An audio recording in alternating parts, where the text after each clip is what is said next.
January 2026. Russia attacks two civilian vessels near Ukrainian ports. Foreign national killed. That is the breaking news coming out of Odessa, and it's a truly harrowing development. It just scratches the surface of this intense new stage of the war we're seeing unfold this week. The battle space exploded from the Black Sea shipping lanes all the way to a key city, just 60 kilometers from the Polish border.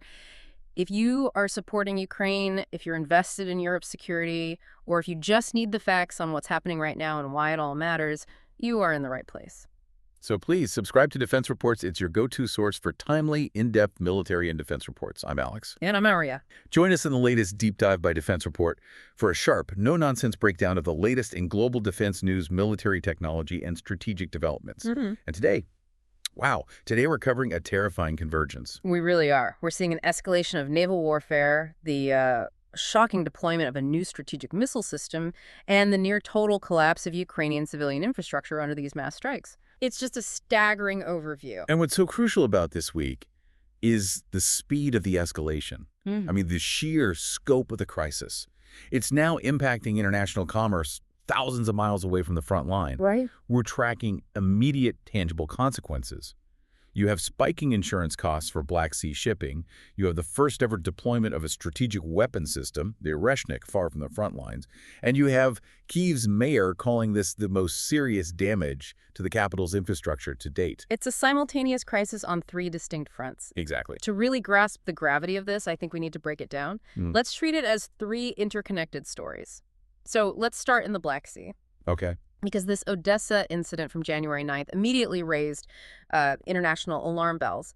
Russia used missiles or possibly drones to hit two civilian vessels near Ukrainian ports. It's a tragic confirmation, really. A confirmation of Russia's intent to treat all shipping in that corridor as a potential target. Regardless of cargo or flag or anything. Anything. And the cost here is tragically concrete.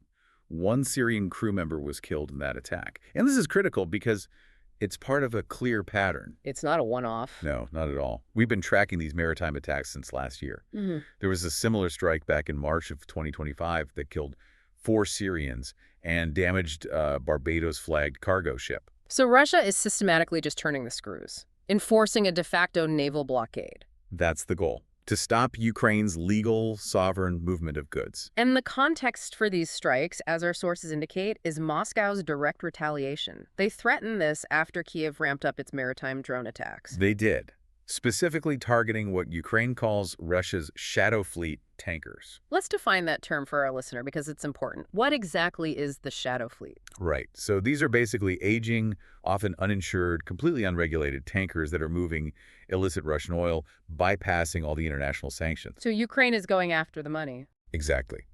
They're saying that by targeting these ships, they are effectively starving Russia's war machine of the cash it gets from these illegal exports. It's an active, high-stakes drone war that now directly impacts global commerce. And how direct is that impact? We saw reports on January 9th that a Russia-bound oil tanker was actually hit by a drone. It was forced to divert and request help from the Turkish Coast Guard. Ukraine is applying serious counter-pressure, and the financial system is responding in real time. And for the global economy, this threat immediately translates into soaring operational costs. War risk premiums for vessels. They spiked. Spiked immediately. The numbers here are really sharp, aren't they? What was the market reaction to this latest attack? It was instantaneous. It just signaled extreme caution across the board. For a typical 7-day voyage into or out of Ukrainian ports, those war risk rates climbed from about 0.4% to roughly 0.5% of the hull's value. Which may sound small. Right, it sounds like a tiny fraction. But on a multi-million-dollar vessel, those increases are enormous, and they're recurring costs. So every trip is a gamble. It's a high-stakes lottery. Maritime security groups have highlighted that the threat levels have, and I'm quoting here, significantly increased for vessels calling at both Russian and Ukrainian ports. Insurers are reviewing policies daily. That dynamic where the risk changes global financial metrics overnight, that leads us perfectly to the second major development here. Because the threat on the water isn't just in the Black Sea, the maritime theater is also seeing major geopolitical action far away, in the Atlantic and the Caribbean. Yes. Specifically involving the U.S. enforcement of sanctions against Russia's oil revenue streams. This is maybe the most aggressive new stance by the U.S. in the shadow war on Russian financing. So what happened? On January 7th, the U.S. Coast Guard seized 2 oil tankers, the Bella 1, which also goes by the name Marinera in the North Atlantic, and the MT Sophia in the Caribbean Sea. And why these two ships? What were they specifically sanctioned for? Well, the Bella 1 it's a complicated target. It was initially linked to sanctioned Venezuelan oil and possibly Iran's IRGC Kuwait's force. So multiple layers of illicit activity. Absolutely. And crucially, it had only just started flying the Russian flag under that new name, Marinera, on December 24, 2025, just weeks before it was seized. And the other ship, the MT Sophia. That one was seized primarily for participating in the Russian economy, and most importantly, for shipping Russian crude oil well above the G7's $60 per barrel price cap. And just to clarify that for you listening, that $60 cap is the mechanism G7 countries are using to try and limit the revenue Russia gets from its oil. Precisely. Bypassing that cap is a direct violation of sanctions designed to limit Russia's ability to fund this war. So seizing a vessel for doing that is a massive escalation of enforcement. And Moscow's reaction was predictable. Predictably furious, yes. They framed it as international piracy. Russia's foreign ministry lodged a formal protest, calling the seizures illegal. They cited the UN Convention on the Law of the Sea, didn't they? Freedom of navigation. They did, arguing it violates the 1982 convention. Moscow clearly feels Washington is setting a dangerous precedent by using force against what it calls peaceful commercial shipping outside of a conflict zone. But does that open up a huge debate? I mean, if the U.S. is setting this precedent, doesn't that test the very norms of international law that Europe relies on? How do you balance enforcing sanctions against war funding with respecting freedom of navigation? That is the core legal and political tension right here. The U.S. is essentially arguing that when a vessel is actively participating in economic warfare, violating internationally agreed-upon sanctions, that vessel forfeits its traditional protections. It's a gray area. It is, but it's one Washington is clearly willing to exploit to choke off Russian revenue. And the tension involved was just incredible. Our sources confirmed that before the U.S. even seized the Bella 1, Moscow actually deployed a submarine and other naval assets to escort the tanker. Which confirms the high stakes, a direct standoff on the high seas between major naval powers. And there's also a worrying human element here. The U.S. said the crew could face prosecution. Meanwhile, Russia's demanding humane treatment for the Russian citizens on board. Yeah. It just shows the expanding, global, and highly dangerous reach of this conflict. So, if the maritime war is heating up globally, the crisis on the home front in Ukraine is reaching a new, terrifying stage of, well, strategic escalation. Let's move to the most shocking military development this week. On January 9th, Russia fired its new Oreshnik intermediate-range ballistic missile. And it hit Lviv. Lviv, close to the Polish border. This is genuinely different. This isn't a standard cruise missile or a drone barrage. The Oreshnik is a strategic missile. It's designed explicitly to carry nuclear warheads. The one they used was conventional. It was. But firing it at a city like Lviv, a city historically seen as safe because it's so far from the front lines, that represents a massive strategic escalation. Why is this missile a greater escalation than, say, a Kalibr or a Kinzhal? Our audience is pretty familiar with those systems. It's all about signaling and doctrine. The Kinzhal is a hypersonic air-launched missile. It's primarily tactical. The Oreshnik, as an IRBM, belongs to a family of weapons historically reserved for strategic deterrence. So its use, even with a conventional warhead. It sends a clear message to NATO. It says, Russia is willing to use its highest-tier dual-capable systems to strike targets deep inside Ukraine. It's testing the boundaries of escalation.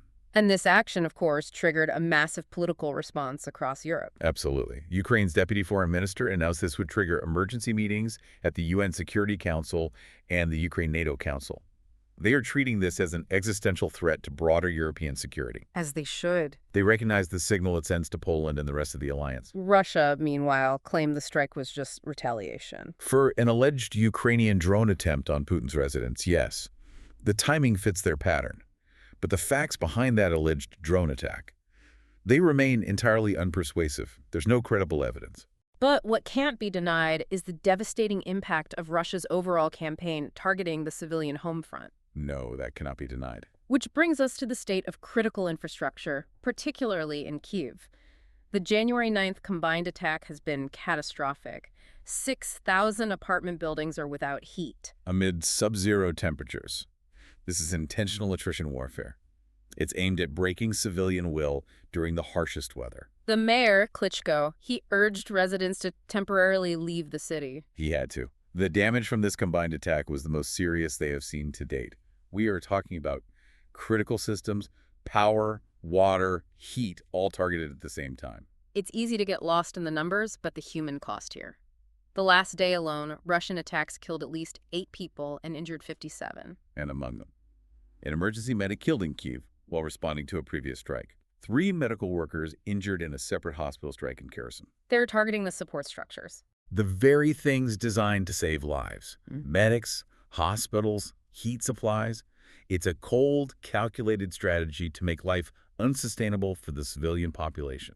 And we also saw reports about strikes on occupied Korli, which Russia claimed were civilian targets. Right, but those strikes reportedly killed at least 3 Russian occupation officials. Ukraine denied hitting civilian areas, which implies they were successful in targeting military command posts. So, with escalation reaching these new extremes, what does this all mean for the long game? Even as this rages on, Ukraine's allies are still focused on what comes after the war. The security guarantees. Exactly. And that's a key leverage point right now. It shows the West is thinking long-term about European stability, regardless of what's happening day to day. After talks in Paris, a broad coalition of allies agreed on post-war security protocols. And the Franco-British declaration was a big step. A huge step. It's a concrete plan. They signed a declaration of intent to establish military hubs and deploy a multinational force to Ukraine post-ceasefire. We're talking potentially thousands of troops. Potentially. Engaging in clear deterrence operations, land, sea, and air. This would be the institutional backbone to guarantee Ukraine's future sovereignty and prevent renewed aggression. Turning political promises into a physical military presence. That's the idea. But Russia wasted no time drawing a very dangerous red line around this proposal. Their response was immediate and blunt. They publicly stated that any Western military units or infrastructure deployed to Ukraine, even as part of this post-war deterrence force, would be treated as legitimate combat targets. They called the whole effort an axis of war. They did. It's a powerful signal. Russia is already defining the terms of future peace as immediate, acceptable acts of war. At the same time, Ukraine continues its diplomatic push to secure deep American political backing. Right, by intertwining security and investment. President Zelensky reported that the Ukraine-U.S. security agreement draft is essentially ready for approval. Though details are still unclear. On territorial issues, on the Zaporizhzhia nuclear power plant. Correct. But to help align that political support, Kyiv has been actively tying business interests directly to national security. We saw a clear example of that with the lithium mining bid, didn't we? We did. Ukraine awarded a bid for a massive lithium project to a consortium that included TechMed, which is U.S.-backed, and Ronald S. Lauder, a known associate of the U.S. president. The strategic move. Very strategic. It's a way to secure deeper, influential U.S. investment and implicitly guarantee continued political support for that security agreement. And finally, just to reinforce the theme of Russia's growing international isolation, the recent vote at the OPCW. The Organization for the Prohibition of Chemical Weapons. Yeah, the international community continues to reject Russia's participation in these key governance bodies. Ukraine secured a seat on the Executive Council. In Russia. Defeated for the 3rd consecutive time. It just shows a clear continuation of Russia's eroding international standing. So to sum up, we have the Black Sea becoming a hot war zone for civilian shipping, the shocking use of a strategic missile against Lviv, and the collapse of infrastructure in Kyiv. All while allies are trying to cement security guarantees for a post-war Ukraine. It's an incredible contrast. And that leads to the final provocative thought for you to consider. The international community is actively defining post-war security for Ukraine with multinational forces, firm guarantees, while Russia is simultaneously escalating the conflict and defining those very guarantees as immediately acceptable military targets. So when the terms of peace are already being treated as acts of war, what does real sustainable security actually look like for Europe? That is the complex and extremely dangerous reality we are navigating right now. You've been listening to Defense Report, where we analyze the latest in military strategy, global defense, and advanced weaponry. Please subscribe to Defense Reports. It's your go-to source for timely, in-depth military and defense reports. We'll catch you next time.